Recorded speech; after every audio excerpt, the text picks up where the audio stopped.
إن الحمد لله نحمده ونستعينه ونستغفره ونعوذ بالله من شرور أنفسنا ومن سيئات أعمالنا.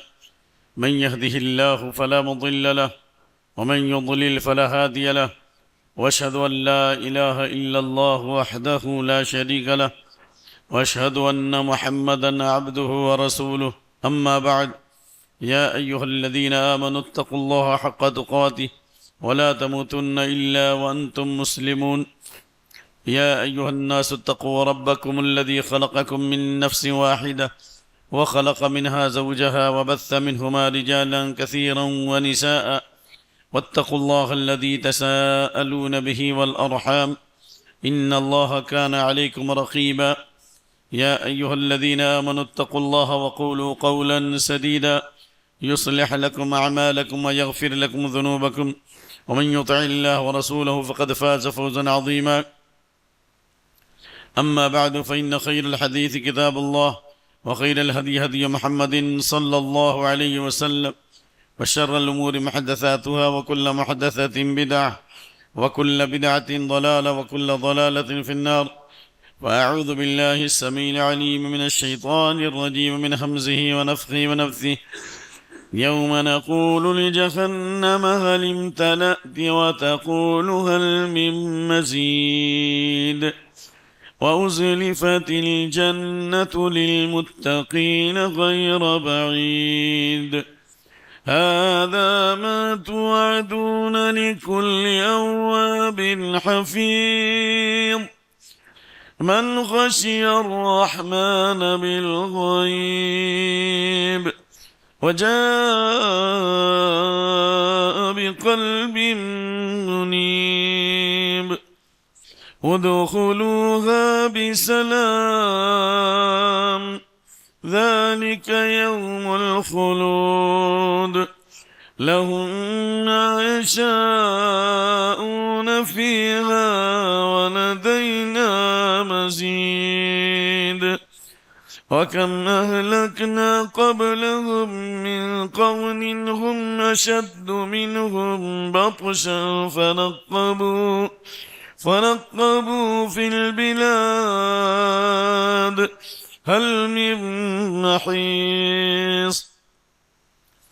إن في ذلك لذكرى لمن كان له قلب إن في ذلك لذكرى لمن كان له قلب أو ألقى السمع وهو شهيد. ولقد خلقنا السماوات والأرض وما بينهما في 6 أيام وما مسنا من لغوب. فاصبر على ما يقولون وسبح بحمد ربك قبل طلوع الشمس وقبل الغروب، ومن الليل فسبحه وأدبار السجود.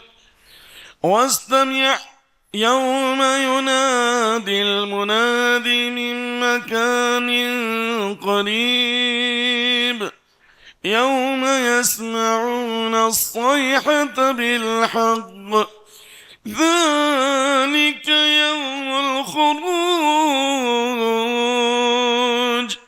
إنا نحن نحيي ونميت وإلينا المصير. يوم تشقق الأرض عنهم سراعا، ذلك حشر علينا يسير. نحن أعلم بما يقولون وما أنت عليهم بجبار، فذكر بالقرآن من يخاف وعيد. وقال تعالى: فَلْيَحْذَرِ الَّذِينَ يُخَالِفُونَ عَنْ أَمْرِهِ أَن تُصِيبَهُمْ فِتْنَةٌ أَوْ يُصِيبَهُمْ عَذَابٌ أَلِيمٌ اللهم إنا نعوذ بك أن نشرك بك شيئا نحن نعلمه ونستغفرك لما لا نعلمه رب اشرح لي صدري ويسر لي أمري واحلل عقدة من لساني يفقهوا قولي رب زدني علما۔ قبل اس کے کہ خطبہ جمعہ سے متعلق کچھ اہم اور ضروری پیغام دیا جائے، دو گزارش ہے آپ حضرات سے۔ پہلی گزارش یہ ہے کہ جو لوگ ٹیک لگا کے بیٹھے ہوئے ہیں ان سے گزارش ہے کہ ادھر آ جائیے، ادب مجلس کے خلاف ہے، خطبے کے آداب کے خلاف ہے۔ خطبے کے دوران بات کرنا بھی منع ہے، خطبے کے دوران اشارہ کرنا بھی منع ہے۔ من مس الحصى فقد لغا، جس نے کنکری چھوئی اس نے بھی کیا کیا؟ لغو کام کیا۔ اذا قلت لصاحبك انصت فقد لغوت، جب کسی ساتھی سے خطبے کے دوران یہ کہو کہ خاموش رہو تو تم نے بھی لغو کیا۔ تو اس لیے قریب قریب بیٹھیے، کیونکہ قریب بیٹھنے اور خطبہ سننے کی بڑی فضیلت ہے، اس کی حدیث انشاءاللہ بتائی جائے گی۔ دوسری گزارش یہ ہے کہ جو لوگ مائک سسٹم کے ذمہ دار ہیں اسے گزارش ہے کہ آواز کم کریں، مائک کی آواز کم کریں، آواز تیز ہے۔ جزاک اللہ۔ سسٹم کو پہلے سے آئیے، اتنے لوگوں کو سنانے کے لیے اتنی تیز آواز نہیں کہ لوگ سن ہی نہیں سکے کہ کیا میسیج دیا جا رہا ہے۔ آواز کم کریں، اور اللہ کا فضل ہے کہ ہم کو خطبے میں مائک کی ضرورت نہیں پڑتی ہے، اتنے لوگوں کو سنانے کے لیے، وہاں تک سنانے کے لیے الحمدللہ میری یہ ضعیف آواز کافی ہے۔ اب آپ لوگوں کو آواز صاف آ رہی ہے یا اور کم کریں آواز؟ بالکل سب لوگ مکمل سن رہے ہیں؟ خطبے مسنونہ کے بعد جو دو آیتیں پڑھی گئی ہیں جن میں اللہ تعالیٰ نے سنت کی اہمیت اور فضیلت اور سنت کا مقام بتایا ہے۔ سنت کسے کہتے ہیں؟ سنت کا معنی آتا ہے طریقہ، الطریقۃ المعتادہ، السیرۃ المعتادہ، وہ طریقہ جو ہمیشہ کیا جائے، وہ کام جو ہمیشہ کیا، عادت بن جائے، جس چیز کی فطرت اور عادت بن جائے اس کو کیا کہتے ہیں؟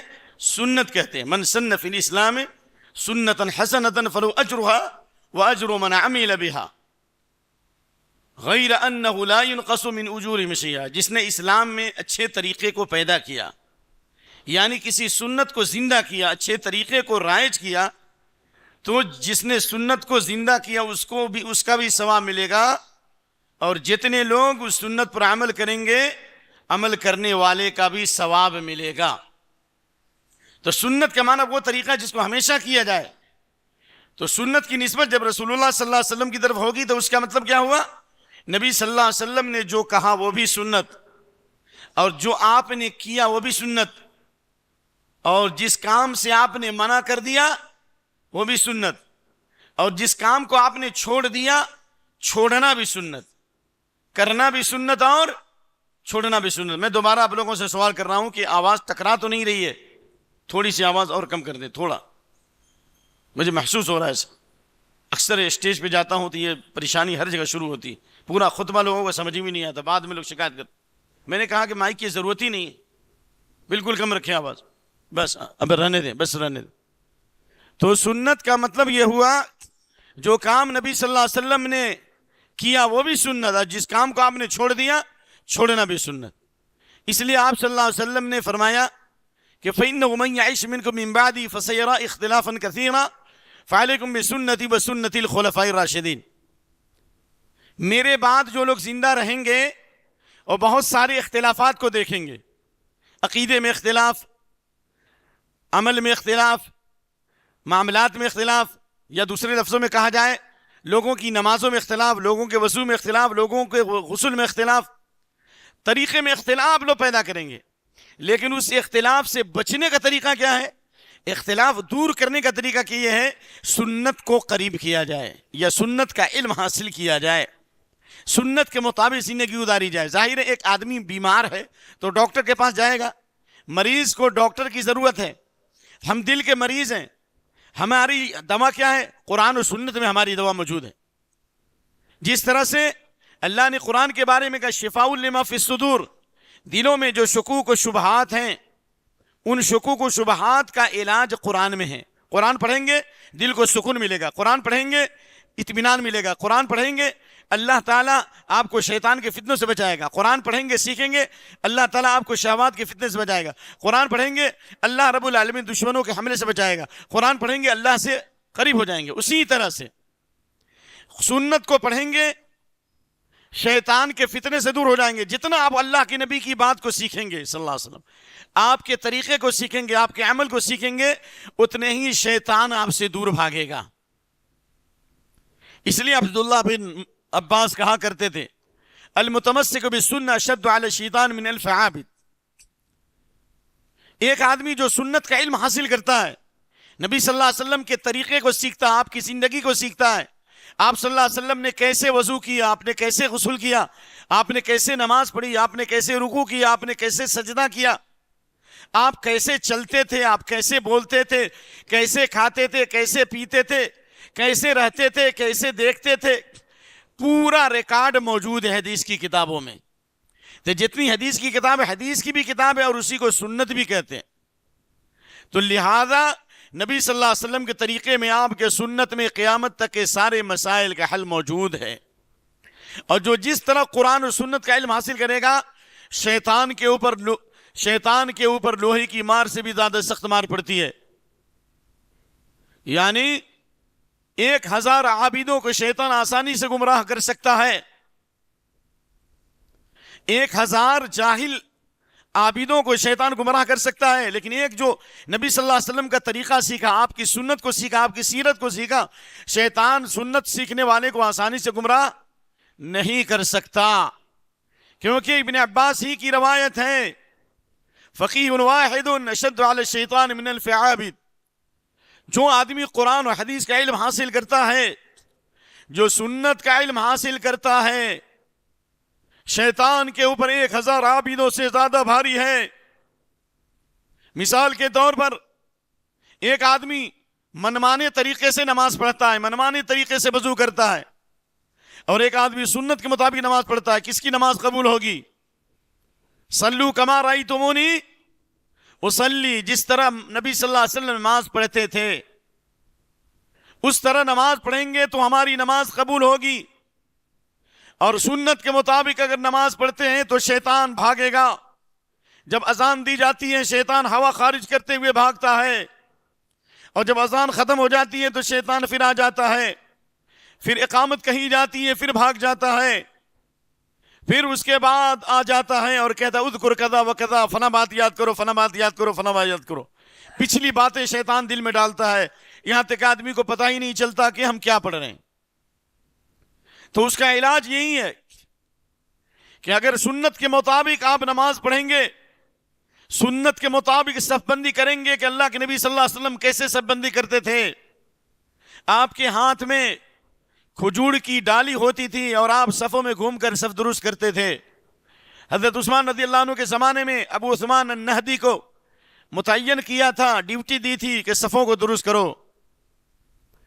تو اگر یہ صف سنت کے مطابق ہے تو شیطان آپ کی نماز کو خراب نہیں کرے گا، کیونکہ آپ نے فرمایا صلی اللہ علیہ وسلم، آپ نے فرمایا میں دیکھتا ہوں کہ تمہارے صفوں کے درمیان شیطان داخل ہو جاتا ہے۔ آپ صلی اللہ علیہ وسلم نے فرمایا من وصل صفا وصلہ اللہ، جو صف کو جوڑتا ہے اللہ اس کو اپنی رحمت سے جوڑے گا، ومن قطع صفا قطع اللہ، جو صف کو کاٹے گا اللہ اس کو کاٹ دے گا، یعنی اپنی رحمت سے کاٹ دے گا۔ اور آپ فرماتے تھے ولا تذروا فرجات للشیطان، ایک مثال دے رہا ہوں، شیطان کے لیے شگاف مت چھوڑو، یعنی صف کے درمیان جو جگہ خالی رہ جاتی ہے شیطان اس میں داخل ہو جاتا ہے، اور شیطان داخل ہوگا تو ہمارے دلوں میں اختلاف ڈالے گا۔ اس لیے کہا لا تختلفوا فی الصفوف فتختلف قلوبکم، صفوں میں اختلاف مت کرو ورنہ تمہارے دلوں میں اللہ اختلاف ڈال دے گا۔ تو اگر سنت کے مطابق صف بندی ہے تو اللہ کی رحمت سے قریب ہو جائیں گے، سنت کے مطابق صف بندی ہے، مل کر کھڑے ہوتے ہیں، شیطان ہمارے صفوں میں داخل نہیں ہو سکتا ہے۔ سنت کے مطابق صف بندی کرتے ہیں، ہمارے دلوں میں محبت پیدا ہوگی۔ اور اگر سنت کے مطابق سبندی نہیں کرتے، کوئی ایک آدمی وہاں کھڑا ہے، کوئی آدمی یہاں کھڑا ہے، جیسے آپ لوگ متفرق جگہ پر ہیں، آپ صلی اللہ علیہ وسلم نے سفر کے اندر ایک بار دیکھا کہ صحابہ کرام الگ الگ بیٹھے ہیں، کوئی سواری کو درست کر رہا ہے، کوئی اونٹ کو چارہ دے رہا ہے، کوئی اپنے سامان سفر کو تیار کر رہا ہے، اور کوئی اپنے تیر کو درست کر رہا ہے۔ آپ نے فرمایا ان تفرقکم فی هذه الاودیہ والشعاب انما ذلکم من الشیطان، تھوڑی دیر کے لیے تمہارا الگ الگ بیٹھنا بھی، متفرق بیٹھنا بھی، یہ بھی شیطان کی طرف سے ہے، شیطان کی طرف سے۔ لہذا سنت کے مطابق نماز پڑھیں گے تو سنت کے نماز قبول ہوگی، سنت کے خلاف نماز پڑھیں گے وہ نماز قبول نہیں ہوگی۔ اسی لیے آپ صلی اللہ علیہ وسلم نے تشہد کے اندر انگلی کے اشارے کے بارے میں فرمایا، التحیات للہ پڑھتے ہیں، انگلی کا اشارہ کرتے کہ نہیں، کیسے کرنا چاہیے، کیسے اٹھانا چاہیے۔ ایسی کوئی صحیح یا ضعیف حدیث نہیں ہے کہ اشہد اللہ پہ پڑھا جائے اور الا اللہ پہ گرایا جائے، یہ حدیث نہیں ہے۔ ہاں یہ ہے کہ اللہ کے نبی اٹھائے تو اٹھائے رہتے، یا آپ اشارہ کیا کرتے تھے، اور آپ نے فرمایا یشد علی الشیطان من حدید، انگلی سے جو اشارہ کرتے ہیں تشہد میں، یہ شیطان کے اوپر لوہے کی مار سے بھی زیادہ سخت مار پڑتی ہے، یعنی لوہے سے جتنا مارا جائے اس سے زیادہ چوٹ لگتی ہے شیطان کو۔ ایک سنت پر عمل کرنے سے شیطان کو اتنی چوٹ لگتی ہے، تو تمام سنتوں پر عمل کریں گے تو کتنی چوٹ لگے گی۔ لہذا سنت میں آپ نے فعلیکم بسنتی، میری سنت کو لازم پکڑو، وسنت الخلفاء الراشدین، خلفاء راشدین یعنی ابو بکر عمر عثمان و علی رضی اللہ عنہم اجمعین، اور دیگر جو خلفاء آئے جنہوں نے صحابہ کرام کے نقش قدم کی پیروی کی، اس طریقے پر چلنے کی پیروی کرو تو تم اختلافات سے بچو گے، بدعات سے بچو گے۔ اس لیے امام ابو حنیفہ رحمۃ اللہ علیہ 4 مشہور اماموں میں سے ایک امام ہیں، کوفہ میں حدیث کا درس دیتے تھے، سنت کا درس دیتے تھے۔ ایک آدمی آیا، کہا کہ سنت کا درس مت دیجئے، یہ تو ہم بھی کتاب دیکھ کے پڑھ سکتے ہیں، آپ اپنی فقہ کا درس دیجئے، آپ کے پاس جو بڑے بڑے مسائل ہیں، آپ کے استنباطات ہیں، آپ کی علمی باریکیاں، وہ بتائیے۔ الاہتمام بنقد الحدیث، اہتمام المحدثین بنقد الحدیث، دکتور محمد لقمان سلفی رحمہ اللہ کا رسالہ پی ایچ ڈی کا، اس میں یہ واقعہ موجود ہے۔ کہا کہ فقہ کا درس دیجئے، حدیث کا درس مت دیجئے، سنت کا درس مت دیجئے۔ امام ابو حنیفہ رحمۃ اللہ علیہ نے فرمایا علیکم باتباع السنہ، سنت کی اتباع کو لازم پکڑو، فمن خرج عنہا ضل، جو سنت کی اتباع سے نکل گیا وہ گمراہ ہو گیا۔ اور کہا لولا السنہ ما فہم احد من القرآن، اگر سنت نہیں ہوتی تو کوئی آدمی قرآن نہیں سمجھ سکتا۔ قرآن کو سمجھنے کے لیے سنت کا سمجھنا، سنت کا علم حاصل کرنا کیا ہے؟ ضروری ہے۔ اس لیے سنت کے بغیر ہم کلمہ بھی نہیں پڑھ سکتے، کیونکہ قرآن میں فَاعْلَمْ أَنَّهُ لَا إِلَهَ إِلَّا اللَّهُ ہے، محمد رسول اللہ الگ الگ، لیکن سنت کے اندر یہ موجود ہے کہ لا اشہد ان لا الہ الا اللہ و اشہد ان محمد رسول اللہ۔ جو اس اخلاص اور یقین سے پڑھے گا، کیا ہوگا اس کے لیے؟ آسمان کے 8 دروازے، آسمان کے دروازے کھل جاتے ہیں۔ اللہ کا حدیث ہے ما من احد قال لا الہ الا اللہ مخلص الا فتحت له ابواب السماء حتى تفضي الى العرش مجتنبت الكبائر۔ جو آدمی اخلاص کے ساتھ، سچائی کے ساتھ، یقین کے ساتھ اللہ سے ڈرتے ہوئے لا الہ الا اللہ پڑھے، یا اشہد ان لا الہ الا اللہ وان محمد عبدہ رسولہ پڑھے، تو آسمان کے دروازے کھل جاتے ہیں، اور یہ کلمات اللہ کے عرش تک پہنچتے ہیں۔ اللہ کے عرش تک پہنچتے ہیں یہ کلمات، کب تک؟ جب تک گناہوں سے بچا جائے، نماز چھوڑنے سے بچو، شرک سے بچو، بدعت سے بچو، تعویذوں سے بچو، گنڈے سے بچو، حرام خوری سے بچو، رشوت سے بچو، سود خوری سے بچو گے۔ اگر حرام سے بچتے ہوئے اگر ایک بار بھی سنت کی روشنی میں یہ کلمہ پڑھو گے، یہ آسمان تک پہنچ جائے گا، اللہ کے عرش تک، آسمان کے دروازے کھل جائیں گے۔ کتنی اہمیت ہے۔ لہذا جس طرح قرآن کا سیکھنا ضروری ہے، اسی طرح سنت کا علم حاصل کرنا بھی ضروری ہے۔ امام زہری بہت بڑے امام تھے، امام مالک رحمۃ اللہ علیہ کے استاذ، مدینے کے بہت بڑے محدث، 125 میں 125 میں ان کی وفات ہے، یعنی صحابہ کے شاگرد ہیں۔ کہتے ہیں قال من مضى من علمائنا يقول الاعتصام بالسنة نجات، کہ ہمارے بڑے بڑے علماء یعنی صحابہ سے ہم نے علم حاصل کیا، وہ کہتے تھے جب تک سنت کو نہیں پکڑو گے نجات نہیں ہوگی. یعنی سنت کی مثال یہ ہے کہ پوری زمین پانی سے بھری ہوئی ہے، اس سے وہی بچے گا جو کشتی میں سوار ہوا، اور جو کشتی میں سوار نہیں ہوا وہ کیا ہو جائے گا؟ ڈوب جائے گا. اسی لیے امام مالک کہا کرتے تھے، چاروں اماموں سے ایک امام کا نام امام مالک، مالک بن انس، مدینے کے بہت بڑے امام تھے. کہتے تھے السنت سفینۃ نوح، سنت کی مثال نوح علیہ السلام کی کشتی کی طرح ہے. نوح علیہ السلام کی کشتی میں جو لوگ سوار ہوئے وہ نجات پا گئے، لیکن نوح علیہ السلام کا بیٹا کہا کہ ہم آپ کی کشتی میں سوار نہیں ہوں گے. قال ساوی الی جبل یعصمنی من الماء، ہم پہاڑ پر چڑھ جائیں گے، پہاڑ ہمیں بچا لے گا ڈوبنے سے. کیا نوح علیہ السلام اپنے بیٹے کو بچا سکے؟ جو نوح علیہ السلام کی کشتی میں سوار ہوا وہ نجات پا گیا، اور جو نوح علیہ السلام کی کشتی میں سوار نہیں ہوا وہ ہلاک ہو گیا. نوح علیہ السلام کی نگاہوں کے سامنے پانی کا ایک تھپیڑا آیا، پانی کا ایک بہاؤ آیا، اور نوح علیہ السلام کے بیٹے کو بہا لے گیا. نوح علیہ السلام نے دعا بھی کی، اللہ تیرا وعدہ حق ہے، میرا بیٹا میرے گھر والوں میں تھا، اے اللہ تو میرے بیٹے کو بچا لیتا. اللہ نے فرمایا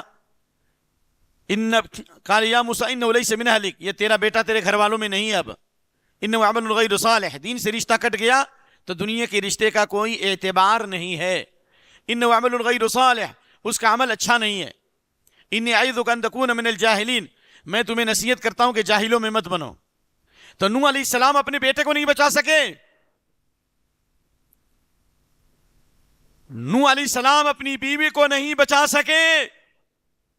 لوط علیہ السلام نبی اور رسول ہیں علیہ السلام، وعلی نبینا افضل الصلاۃ والتسلیم. لوط علیہ السلام اپنی بیوی کو نہیں بچا سکے، کیوں؟ اس لیے کہ بیوی نے سنت کی مخالفت کی. نوح علیہ السلام کی بیوی نے ان کی سنت کی مخالفت کی، نوح علیہ السلام کی بیوی نے ان کی سنت کی مخالفت کی، ان کے بیٹے نے سنت کی مخالفت کی. تو اس سے معلوم ہوا اگر سنت کو چھوڑیں گے دنیا کی کوئی چیز نہیں بچا سکتی. سنت کی مثال نوح علیہ السلام کی کشتی کی طرح ہے. جو نوح علیہ السلام کی کشتی میں سوار ہو گیا وہ نجات پا گیا، اور جو نوح علیہ السلام کی کشتی سے پیچھے رہ گیا وہ کیا ہو گیا؟ ہلاک ہو گیا. تو خلاصہ یہ ہے کہ سنت کی پیروی کیے بغیر دنیا کے فتنوں سے بھی نہیں بچ سکتے، موت کی سختی سے نہیں بچ سکتے، قبر کے عذاب سے نہیں بچ سکتے، قیامت کی ہولناکی سے نہیں بچ سکتے. اس امت کے اندر 73 فرقے ہوں گے، جس طرح یہود و نصارہ 72 گروپ میں بٹ گئے. آپ نے فرمایا 73 73 میں 72 جو فرقے ہوں گے وہ جہنمی ہوں گے، سنت سے ہٹنے کی وجہ سے، سنت سے ہٹنے کی وجہ سے. اور ایک جماعت جو جنتی ہوگی جن کی تعداد تھوڑی ہوگی سنت پر چلنے کی وجہ سے. سنی خوش نصیب کو باغ و بہار ہے، بدبخت بدعتی کو جہنم کی مار ہے. دعویٰ محمدی کا سنت کے پیروی نہ رہی. رافضیوں کا ایک گروپ ہے وہ بھی اپنا نام رکھتا ہے حزب اللہ، اللہ کا گروپ، لیکن انہوں نے شام میں سب سے زیادہ مسلمانوں کو قتل کیا، عورتوں کی عزتیں لوٹی ہیں، مسجدوں میں حرمتیں پامال کی ہیں. تو نام رکھنے سے تھوڑی نہ ہوگا. منافقوں کا سردار اس کا نام تھا عبداللہ بن ابی، سب سے افضل نام تھا، عبداللہ نام تھا. تو نام رکھنے کا اعتبار نہیں ہوگا، کوالٹی کا اعتبار ہوگا، کوانٹیٹی کا اعتبار نہیں ہوگا. تو خلاصہ یہ ہوا کہ سنت کی پیروی کریں گے تو یہ 72 جماعت جہنمی ہوگی اور ایک جماعت جنتی ہوگی. وہ کون ہوں گے؟ ما انا علی و اصحابی، جس پر نبی صلی اللہ علیہ وسلم اور صحابہ تھے. نبی صلی اللہ علیہ وسلم اور صحابہ تھے، وہ طریقے پہ چلنے والے ہو. ہمارا عمل مت دیکھو، ہم غلطی کر سکتے ہیں، ہم سے گناہ ہوگا، ہم سے غلطیاں بھی ہوں گی، لیکن نبی میں غیر نبی میں کیا فرق ہے؟ صلی اللہ علیہ وسلم نبی پر وحی آتی ہے، صلی اللہ علیہ وسلم، آپ آہستہ بولیے، نبی پر وحی آتی ہے، غیر نبی پر وحی نہیں آتی. اللہ نے ہم کو وحی کی اتباع کا حکم دیا ہے، غیر وحی کی پیروی کا حکم نہیں دیا. اتبع ما اوحی الیک من ربک، جو وحی کی گئی اس کی پیروی کرو. نبی معصوم عن الخطا ہوتے ہیں، انبیاء معصوم عن غلطیوں سے محفوظ ہوتے ہیں، لیکن غیر نبی معصوم عن الخطا نہیں ہوتے۔ نمبر 3، نبی صلی اللہ علیہ وسلم کی ہر بات کا ماننا فرض ہے، غیر نبی کی ہر بات کا ماننا فرض نہیں ہے۔ تو ہمیں کس کو فالو کرنا چاہیے؟ قیامت تک جتنے واقعات ہوں گے نبی صلی اللہ علیہ وسلم نے بتا دیا، آپ نے فرمایا کہ 72 جہنمی اور 1 جنتی ہیں، اور وہ کون ہے؟ ایمان علی صحابی، جس پر میں ہوں میرے صحابہ تھے۔ تو کیا نبی صلی اللہ علیہ وسلم کے زمانے میں یا نبی صلی اللہ علیہ وسلم کی وفات کے بعد صحابہ کا زمانہ 110 ہجری تک کا ہے؟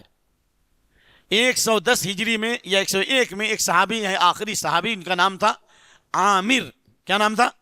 عامر بن واثلہ، یعنی عامر سن آف واثلہ۔ ان میں کوئی فرقہ نہیں تھا۔ کیا ابو بکر رضی اللہ عنہ کے نام پر ابو بکری تھے، عمر کے نام پر عمری تھے، عثمان کے نام پر عثمانی تھے، علی کے نام پر علوی تھے؟ نہیں تھے نا، سب کے سب ایک دین پر تھے، ایک ایمان پر تھے۔ جبکہ ابو بکر رضی اللہ عنہ کے ایمان کو ایک پلڑے میں رکھا جائے اور پوری امت کے ایمان کو دوسرے پلڑے میں رکھا جائے تو ابو بکر رضی اللہ عنہ کے ایمان کا پلڑا کیا ہو جائے گا؟ جھک جائے گا۔ یہ حضرت عمر رضی اللہ عنہ کا قول ہے، اور ایک ضعیف حدیث سے بھی اس کی تائید ہوتی ہے۔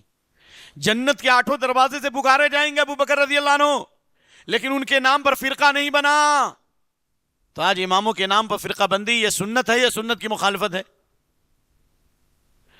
حضرت عمر رضی اللہ تعالیٰ عنہ، جن کے بارے میں شمار حدیثیں ہیں، عشر مبشرہ میں ہیں، خلیفہ ثانی ہے، اور اگر نبوت کا دروازہ کھلا ہوتا تو حضرت عمر نبی ہوتے، لیکن نبوت کا لا ظل لا نبی بعدی، میرے بعد کوئی نبی نہیں ہے، اللہ کے نبی صلی اللہ علیہ وسلم واضح فرما دیا۔ اور آپ نے فرمایا اگر نبوت کا دروازہ کھلا ہوتا تو حضرت عمر نبی ہوتے، لیکن میرے بعد کوئی نبی نہیں۔ انا آخر الانبیاء وانتم آخر الامم، میں آخری نبی ہوں، تم آخری امت ہو۔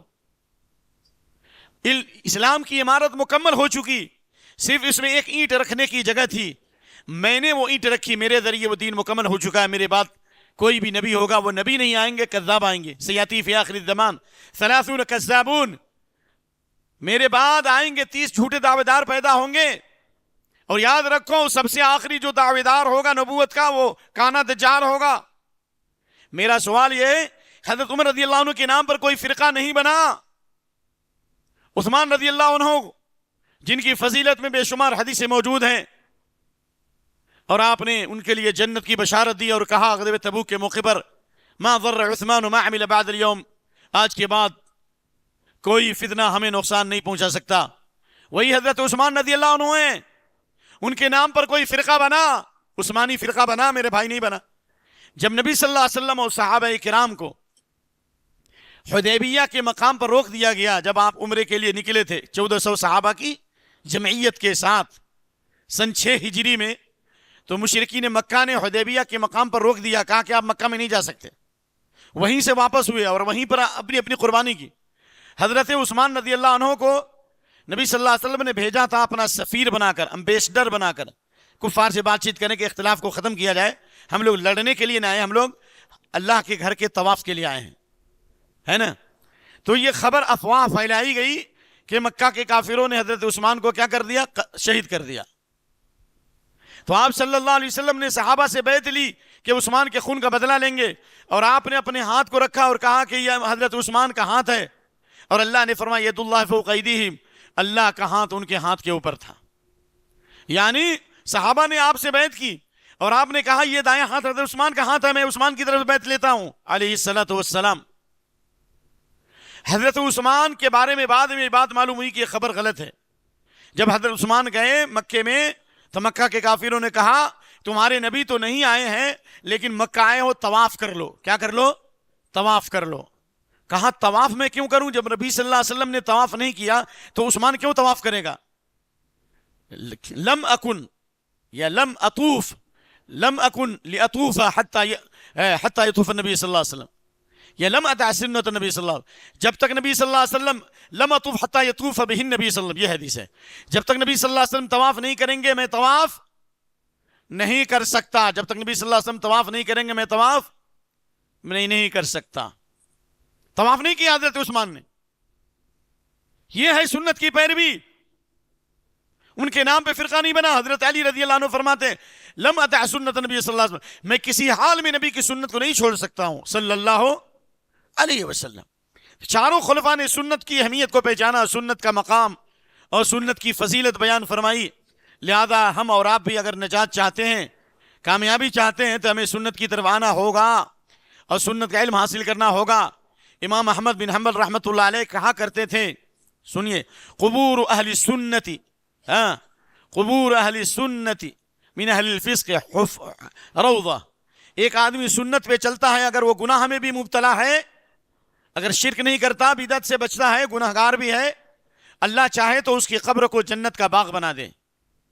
وہ قبور اہل البدع وقبور اہل الزہاد من اہل البدع حفرہ.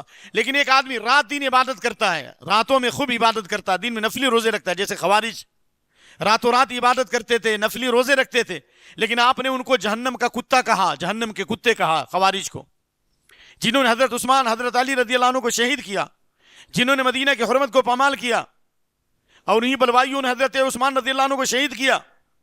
یہ راتوں رات نماز پڑھنے والے, دن میں نفلی روزے رکھنے والے, آپ نے ان کو جہنم کے کتے کہا. لہذا امام احمد بن حنبل کا قول, جو بدعت پہ چلتا ہے, چاہے رات دن عبادت کرتا ہو, نفلی روزے رکھتا ہو, اس کی قبر جہنم کا گڑھائی بنے گی. لہذا سنت پہ آئیے تاکہ نجات پا جائیے دنیا کے فتنوں سے. اور سنت پہ چلنے والے کو فرقۃ الناجیہ بھی کہا گیا ہے. ناجیہ کا مطلب یعنی سنت پہ چلیں گے, نمبر 1 اللہ آپ کو فتنوں سے نجات دے گا, 1. نمبر 2 سنت پہ چلیں گے, اللہ آپ کو نجات دے گا, جہنم سے نجات دے گا. سنت پہ چلیں گے, اللہ آپ کو اختلاف سے نجات دے گا. کس سے نجات دے گا؟ السنت مقرونۃ بالاجتماع والبدعۃ مقرونۃ بالشقاق. جہاں سنت ہوگی وہاں اتحاد ہوگا, جہاں بدعت ہوگی وہاں اختلاف ہوگا. یعنی بعض بدعتی لوگ, ان کی ٹوپی کا کلر بھی بدلتا ہے اور ان کا ٹریڈ مارکا بھی چینج ہوتا ہے, 1 منزلہ ٹوپی, 2 منزلہ ٹوپی, 3 منزلہ ٹوپی, لیکن سورہ فاتحہ کبھی بدلا, قل هو اللہ احد کبھی بدلا, قل اعوذ برب الناس کبھی بدلا, رکوع سجود کی دعائیں کبھی بدلی. Old is gold. لہذا سنت کبھی نہیں بدلتا, ایک حالت پہ رہتا ہے. لہذا سنت پہ چلیے گا. اور عبداللہ الدیلمی کی بات کو یاد رکھیے, دین کب مٹے گا, لوگوں کے دینوں سے دین کب جائے گا, دین کی مٹھاس کب جائے گی؟ ان اول ذهاب الدین دین ترک السنہ یذهب الدین سنتا سنتا کما یذهب الحبل قوتا قوتا. جس طرح رسی کے ریشے اور دانے ٹوٹتے ہیں, اسی طرح لوگ دین سے ہٹتے جائیں گے سنت چھوڑنے کی وجہ سے, یہاں تک کہ لوگوں کو معلوم نہیں ہے سنت کیا ہے اور بدعت کیا ہے.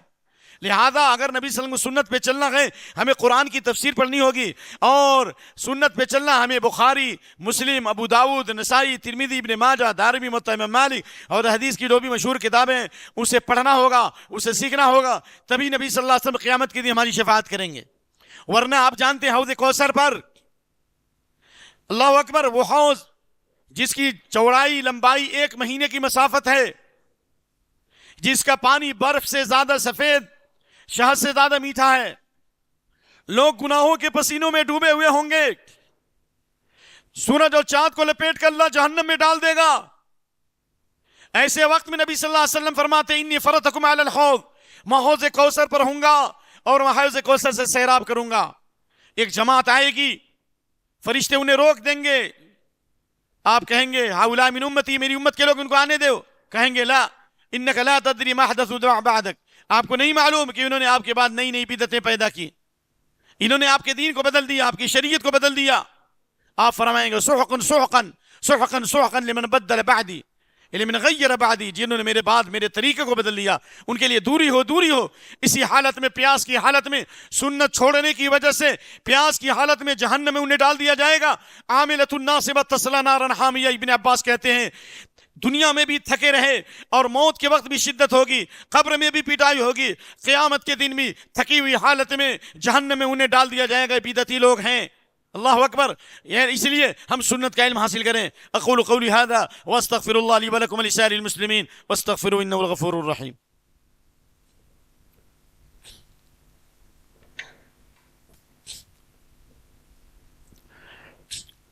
الحمد لله وحده والصلاة والسلام على من لا نبي بعد اما بعد. سنت نبی کو اپنی زندگی میں اگر اتاریں گے تو اللہ تعالی دین و دنیا کی بھلائی سے نوازے گا اور اللہ رب العالمین کا یہ فرمان ومن یطع اللہ ورسولہ فقد فاز فوزا عظیما، جس نے اللہ اس کے رسول کی اطاعت کی اس نے بہت بڑی کامیابی حاصل کی۔ سنت کے اوپر چلیں گے اللہ دنیا میں چہرے کو روشن رکھے گا، قیامت کے دن میں روشن رکھے گا۔ اللہ فرماتا یوم تبیض وجوہ وتسود وجوہ، کتنے چہرے روشن ہوں گے، کتنے چہرے سیاہ ہوں گے۔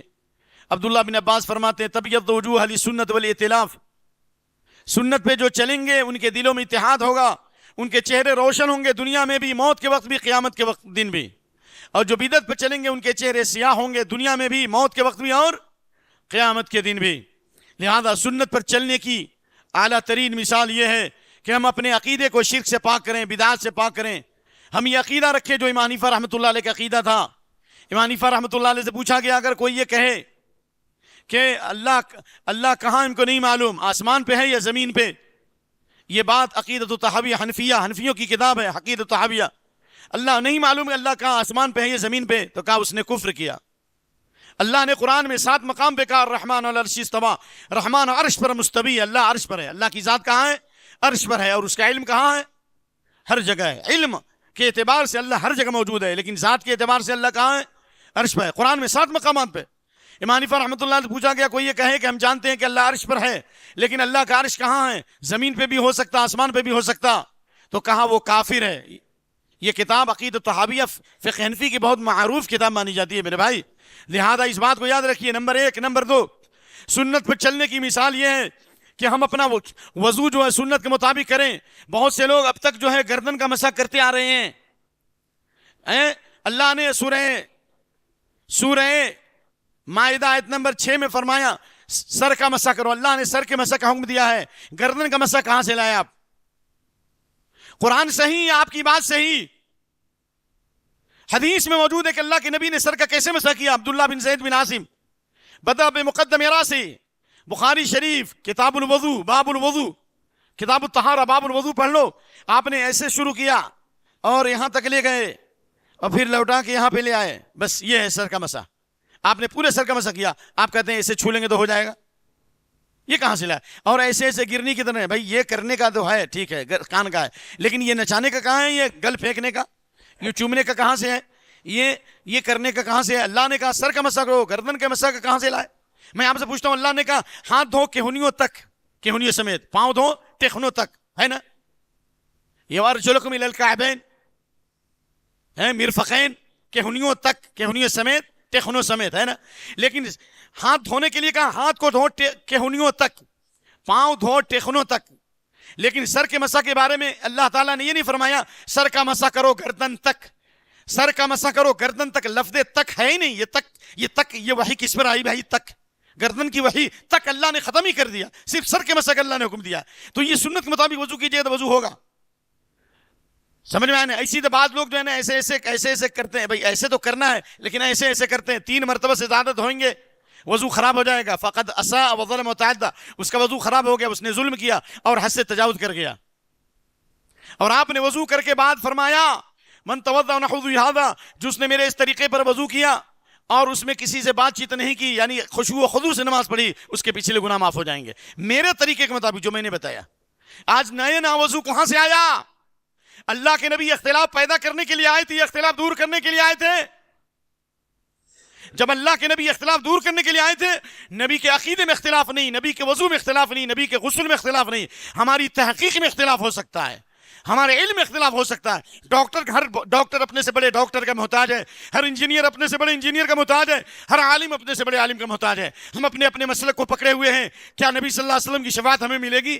یہ مسلک کام آئے گا قبر کے وقت؟ قبر میں مسلک کے بارے میں سوال ہوگا، یا من ربک ما دینک من نبیک، تیرا رب کون، تمہارا دین کیا، تمہارے نبی کون؟ یہی ہے۔ قیامت کے دن اللہ فرمائے ماذا اجبتم المرسلین، تم نے رسولوں کا کیا جواب دیا؟ رسولوں کے بارے میں پوچھا جائے گا، اماموں کے بارے میں نہیں پوچھا جائے گا۔ کہاں جا رہے ہو، کدھر جا رہے ہو؟ دنیا کی آگ کو برداشت نہیں کر سکتے ہو، جہنم کی آگ کو کیسے برداشت کرو گے؟ اسی طریقے سے سنت پر چلنے کی مثال یہ ہے کہ انسان حلال کھائے گا۔ شجاع الکرمانی کے بارے میں مشہور یہ جملہ ہے، وہ کہا کرتے تھے من عمر ظاہرہ، واللہ یہ بات کیسے یاد آ گئی مجھے بھی حیرت ہے، من عمر ظاہرہ باتباع السنہ، غور سے سنو،